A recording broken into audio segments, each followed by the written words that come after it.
Your Excellencies, honored guests, ladies and gentlemen, talofa and warm Pacific greetings from Tuvalu.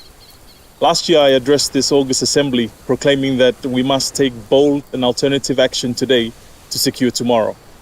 I explained that although we needed global collaboration to end the climate crisis, we in the Pacific would not sit idly by and wait for the world to act. Today, I speak again from my country, from a small islet that is likely to be one of the first spots in Tuvalu to be submerged by rising sea levels. Since COP26, the world has not acted, and so we in the Pacific have had to act. We have seen temperature rise projections remain well above 1.5 degrees Celsius, foretelling the imminent disappearance of islets like this one. We have had to take our own precautionary steps with the Future Now project. As our land disappears, we have no choice but to become the world's first digital nation. Our land, our ocean, our culture are the most precious assets of our people. And to keep them safe from harm, no matter what happens in the physical world, we'll move them to the cloud. Islands like this one won't survive rapid temperature increases, rising sea levels and droughts, so we'll recreate them virtually. Piece by piece, we'll preserve our country, provide solace to our people, and remind our children and our grandchildren what our home once was. This is also a matter of sovereignty.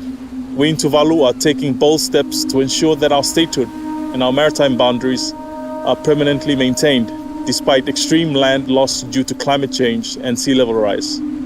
Our digital nation will provide an online presence that can replace our physical presence and allow us to continue to function as a state.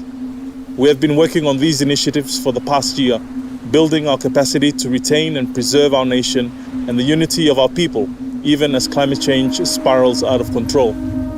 Global action must be taken to provide the best case scenario, but we in the Pacific are planning and preparing for a worst case scenario. We need to be able to secure our statehood, our maritime boundaries and our endowments, no matter what happens in the future. The world's inaction has led our Pacific region to take greater action and forge our own path as leaders on the international stage. But our action alone cannot stop the current trajectory of climate change. Only concerted global effort can ensure that Tuvalu does not move permanently online and disappear forever from the physical plane.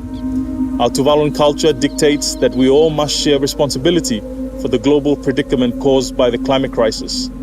Together, we must stop fossil fuels emissions and fossil fuels production and majorly boost financing for loss and damage, mitigation and adaptation measures.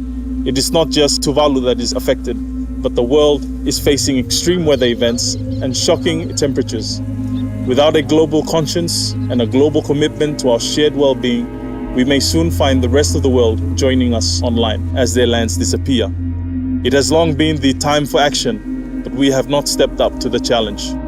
We must start doing so today. Otherwise, within a lifetime, Tuvalu will only exist here. Paftailasi, Tuvalu Mateatua.